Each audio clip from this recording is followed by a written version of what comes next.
Hola, ¿qué tal? Yo soy Julio Hernández y estamos de fiesta aquí en este momento porque tenemos a una súper invitada de lujo desde Brasil y que pues estamos muy contentos después de todas las situaciones que pasó, ¿no? Que pasaste, Sara.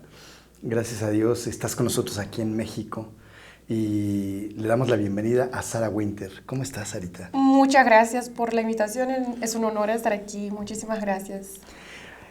Tú vienes a una gira con Miklos Lukács y con Samuel Ángel para hacer una gira por todo México.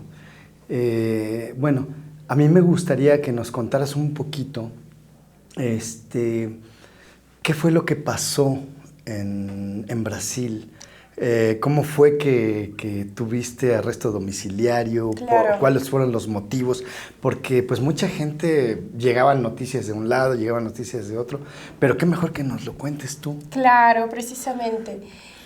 Bien, en Brasil, cuando se comenzó la pandemia, así como a todos los lados, malos políticos, las Cortes Supremas por toda Latinoamérica empezaron entonces a articular tomadas de poder en el medio de las políticas públicas. En Brasil tampoco fue diferente. Entonces se aprovecharon de la pandemia, del terror de las personas por la cuestión del virus, para intentar legalizar el aborto, meter la legalización del aborto en Brasil, y también para intentar dar un golpe de Estado en nuestro presidente, que es un presidente católico, conservador, de derecha, etc.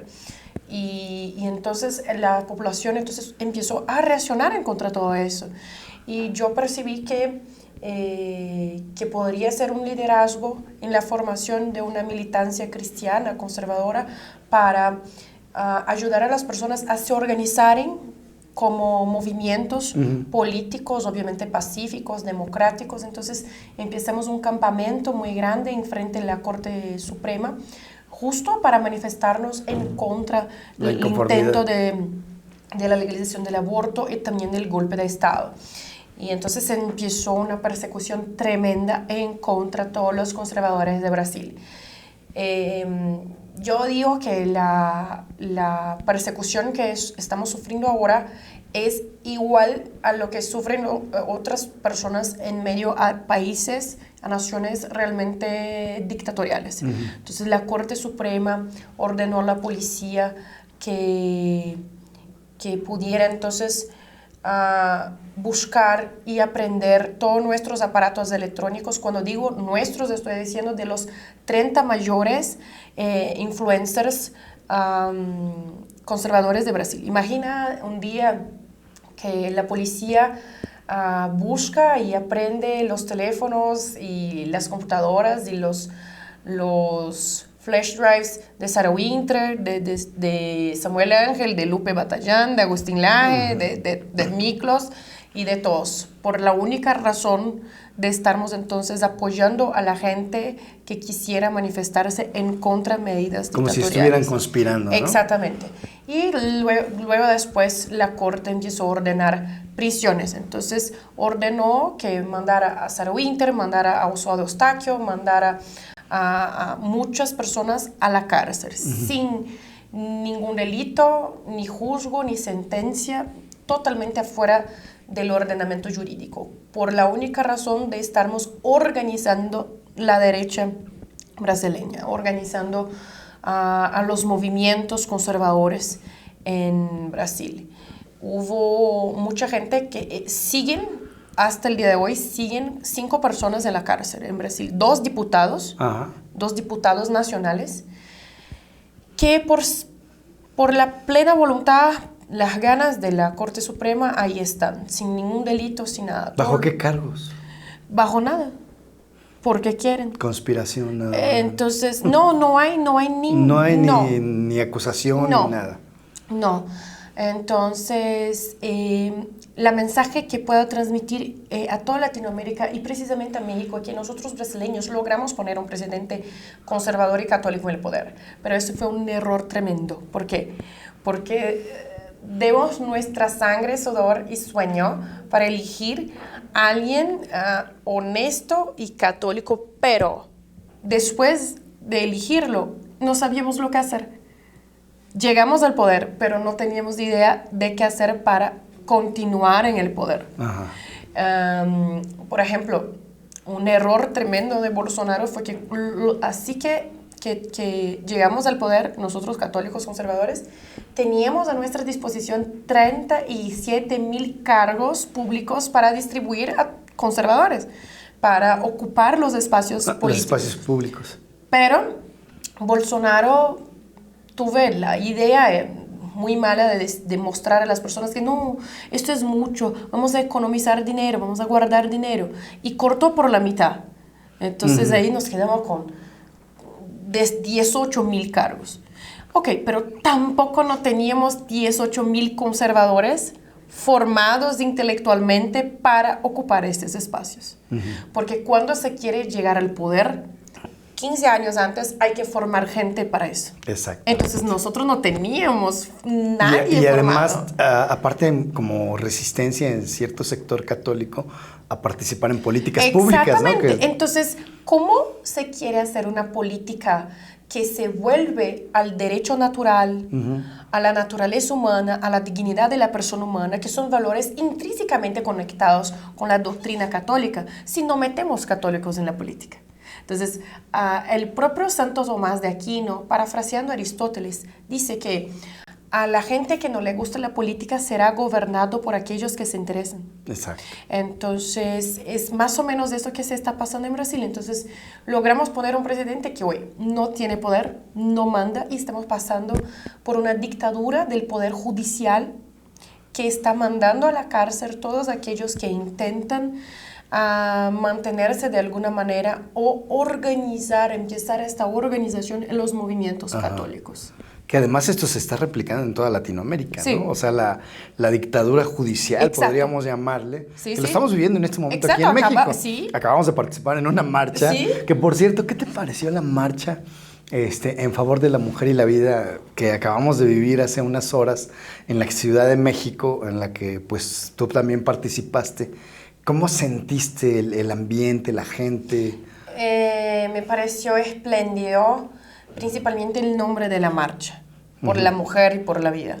Entonces hay que trabajar con estas estrategias de significación, de inteligencia, para direccionar la mente de las personas, para que puedan comprender de que nosotros que somos pro vida, católicos, cristianos, nosotros no estamos en desfavor de la mujer. Ajá. No estamos contrario a los derechos de la mujer. Al revés, por la historia del desarrollo de la civilización occidental, la mujer solo es plenamente respetada por cuenta del cristianismo. Ajá. Fue el cristianismo que brindó a la mujer desde sus primordios toda su dignidad de la persona humana. Porque antes de la iglesia, antes de la fundación del cristianismo, la mujer era tratada peor do que un animal. En la antigüedad romana, en la antigüedad clásica griega. Entonces, el único trabajo que la mujer podría ejercer en la sociedad pagana griega era el de prostituta. Eso se acabó con el cristianismo. Exacto. Que elevó Vino la mujer. dignificación de la mujer, ¿no? Exactamente. Entonces, Y es como si ahora las feministas quisieran retroceder, ¿no? De repente. Sí, exactamente. Entonces, los valores totalmente están subvertidos. Las feministas, bien, muchas son malintencionadas y otras están totalmente equivocadas, son ignorantes, nunca han leído nada sobre el Manipuladas. tema. Manipuladas totalmente. Tienen presa de leer sobre la propia historia de la civilización, de la humanidad, saber cómo se formó las cosas, Claro. etcétera, etcétera. Ahora, tú fuiste feminista, que Sí. eso es, todos lo sabemos, ¿no? Y tú ya has vivido las dos caras de la moneda, ¿no? ¿Cómo notas tú la diferencia a cuando tú estabas en el feminismo, buscando los supuestos derechos de la mujer, y ahora que estás desde la otra moneda del conservadurismo pro vida, donde has vivido la experiencia de la dignificación? Y hay algo que quisiera comentarte, o sea, se te ve el cambio en el rostro, ¿no? O sea, tus ojos, tu mirada, tu rostro, eres una mujer distinta. ¿Cómo sucedió eso? ¿Cómo lo viviste tú? Sí, muy bien, o sea, porque yo fui más una chica totalmente equivocada y manipulada por la propaganda romántica del feminismo sobre empoderamiento, independencia, valor, etcétera, etcétera. Y cuando se llega al movimiento feminista se percibe que no hay nada de eso, la mujer no es valorada. Entonces te mete en la cabeza una idea de que la mujer es la esclava del patriarcado, etcétera, etcétera, pero hoy te metes en un movimiento donde te vas a tener que ser esclava de una ideología. Exacto. Entonces, te dicen que hay estereotipos machistas que tienen que seguir en la sociedad, pero ahí tienes que someterse a estereotipos entonces feministas. Entonces, que son manejados también por hombres, exacto, ¿no? Exactamente. Entonces, ¿qué tipo de libertad es? No es libertad, no es sobre libertad. Entonces, yo puedo decir que hoy yo soy plenamente feliz porque yo me acepto como la mujer que soy. Entonces el feminismo busca subvertir la identidad de la naturaleza de la mujer.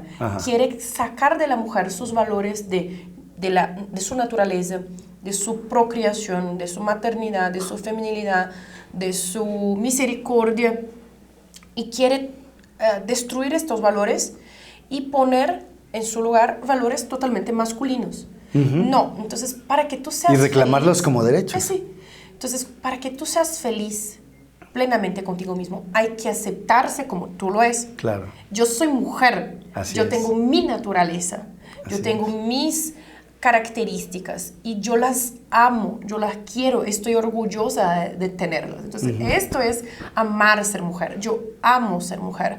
¿Por qué? Porque yo nací así, Dios me regaló estas condiciones, estas características, yo me acepto con ellas, no necesito modificarlas, solo necesito mejorarlas, ¿sabes? Evoluirlas. Entonces, ¿cómo te puedes ser feliz volviendo en contra tu propia naturaleza? Claro. Entonces no hay la búsqueda por la felicidad está precisamente conectada con la aceptación de su naturaleza. Una vez que tú intentas subvertir tu naturaleza, ignorarla, intentar cambiarla, eso es como violentarte a ti misma, ¿no? Exacto. Es como una autoflagelación. Autoflagelación, Eso. exactamente, ¿no? O sea, y a través de ideologías se nos dice que eso es progresismo, que eso es avance, que... Pero ¿qué progreso y qué avanzo? Porque mira, hay un libro que quiero recomendar que se llama, a ver, la traducción en español sería El mundo después de la pílula. Entonces, de Mary Wildstern. Es un libro muy bueno que habla mucho sobre la revolución sexual. En este libro hay una pesquisa científica hecha en la Universidad de Wharton, en la Wharton School, una de las mejores del mundo, donde durante 15 años dos pesquisadores, dos científicos estudiaron estadísticas relacionadas a la felicidad de la mujer.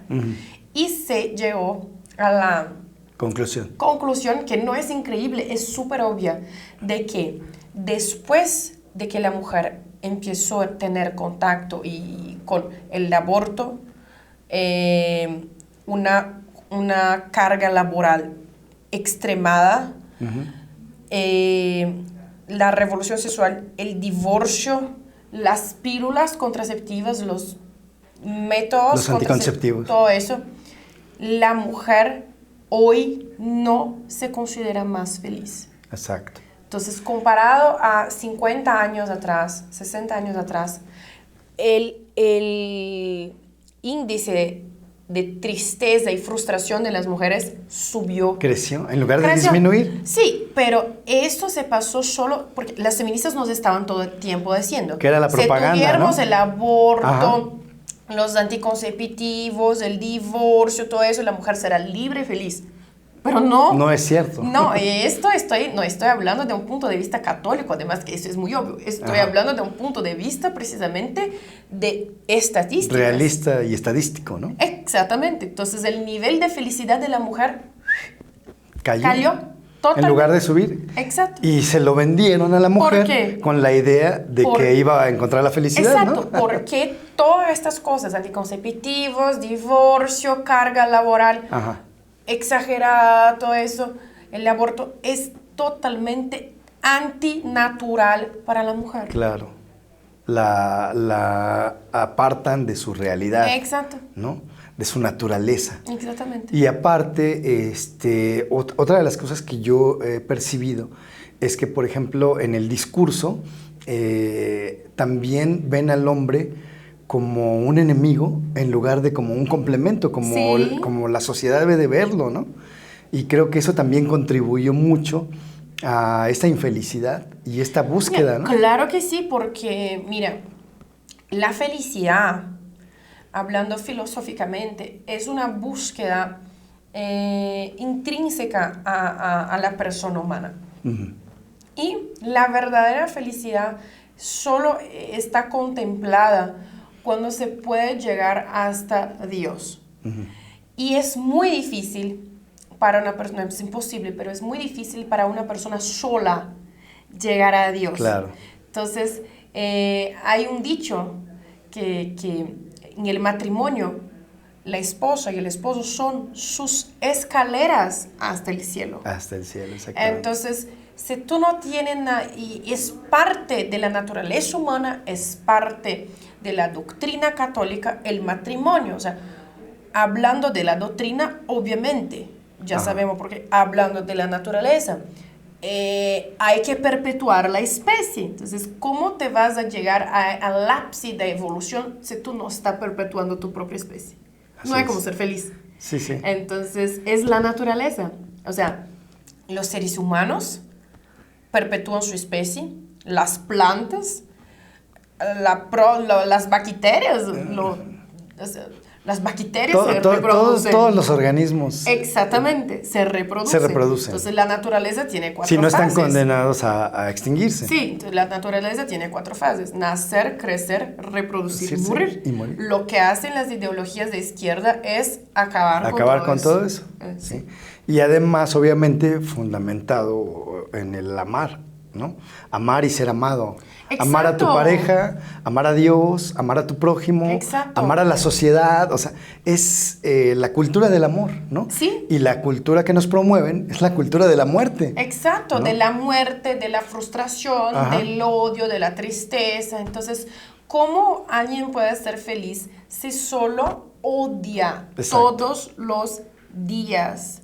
Entonces, definitivamente, desafortunadamente, muchas de estas mujeres feministas viven casos difíciles, ¿no? Sí. Igual que tú viviste un caso difícil y muchas de ellas vivieron casos difíciles, ¿no?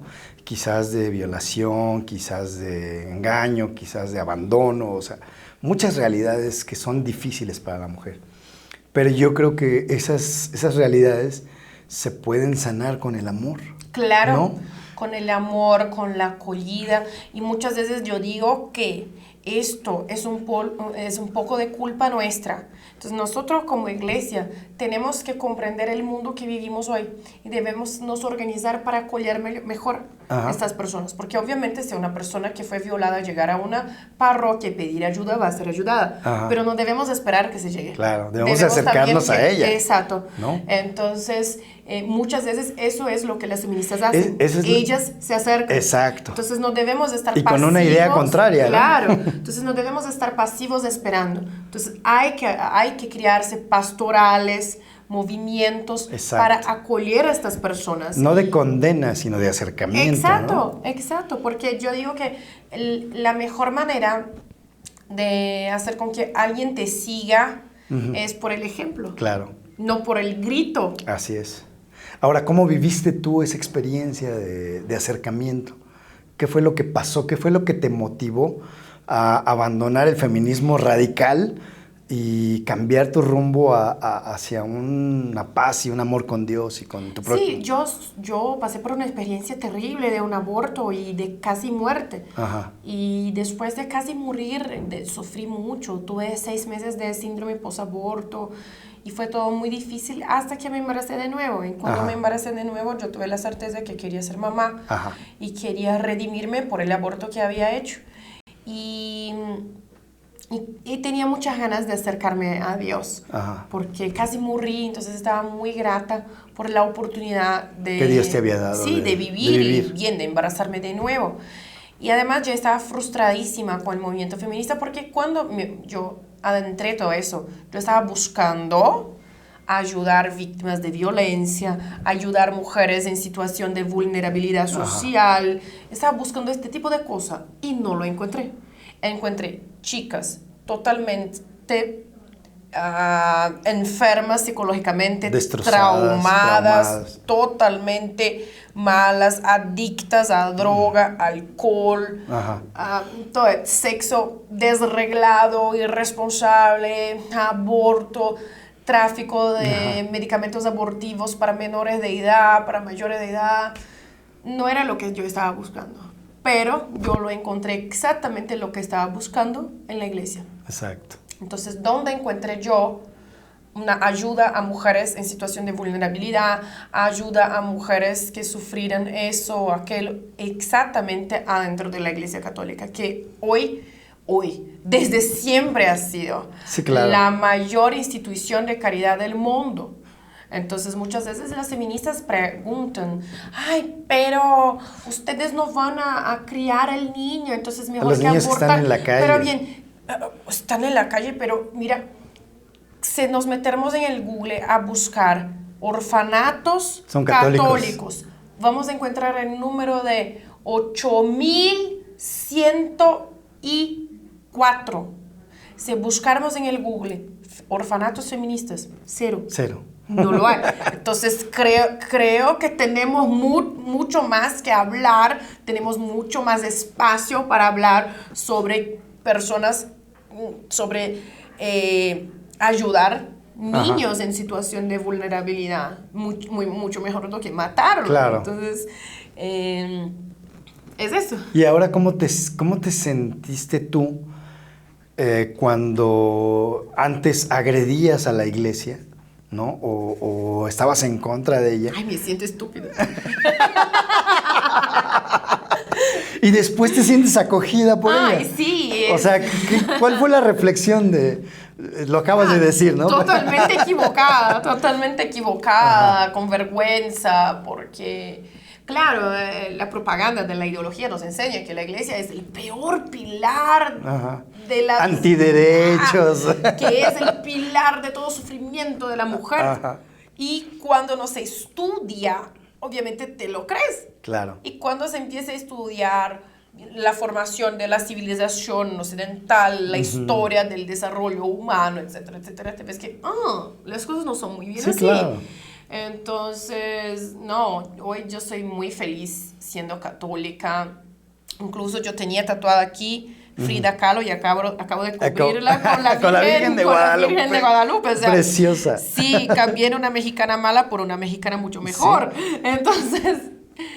Que hay algo muy importante aquí, o sea, quedan las huellas de la imagen anterior. Sí. Pero está la imagen nueva. Sí. Así es con Sarah Winter, ¿no? Sí. O sea, que hay huellas de lo que tú fuiste, pero está también algo que transformó tu vida y tu corazón, claro. ¿no?